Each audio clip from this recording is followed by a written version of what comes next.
Les relations commerciales de nos jours sont essentiellement dominées par le recours à l'arbitrage. Il n'est plus rare de retrouver dans un contrat une clause compromissoire ou en dehors du contrat un compromis d'arbitrage, si bien qu'on peut aujourd'hui dire que l'arbitrage devient la chose la mieux partagée de l'humanité. Mais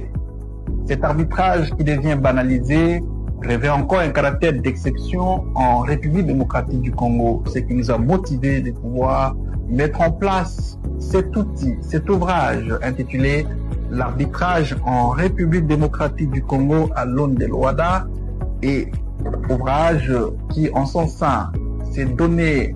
la mission prométhéenne de mettre en place non seulement les normes de l'OHADA, mais également les normes de l'arbitrage international, constituer un ancrage en RDC pour permettre de détecter les 33 dispositions contenues dans les décrets du 7 mars 60 portant code de procédure civile,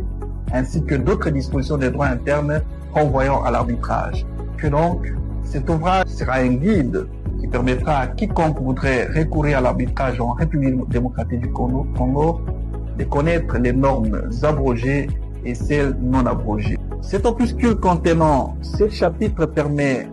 à tout juriste intéressé à l'arbitrage de pouvoir mieux appréhender les notions essentielles de l'arbitrage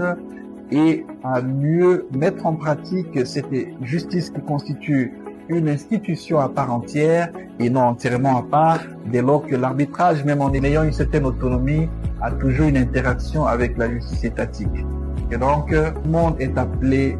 à lire et comprendre les b.a.-ba de l'arbitrage contenu dans cet ouvrage. Je vous remercie.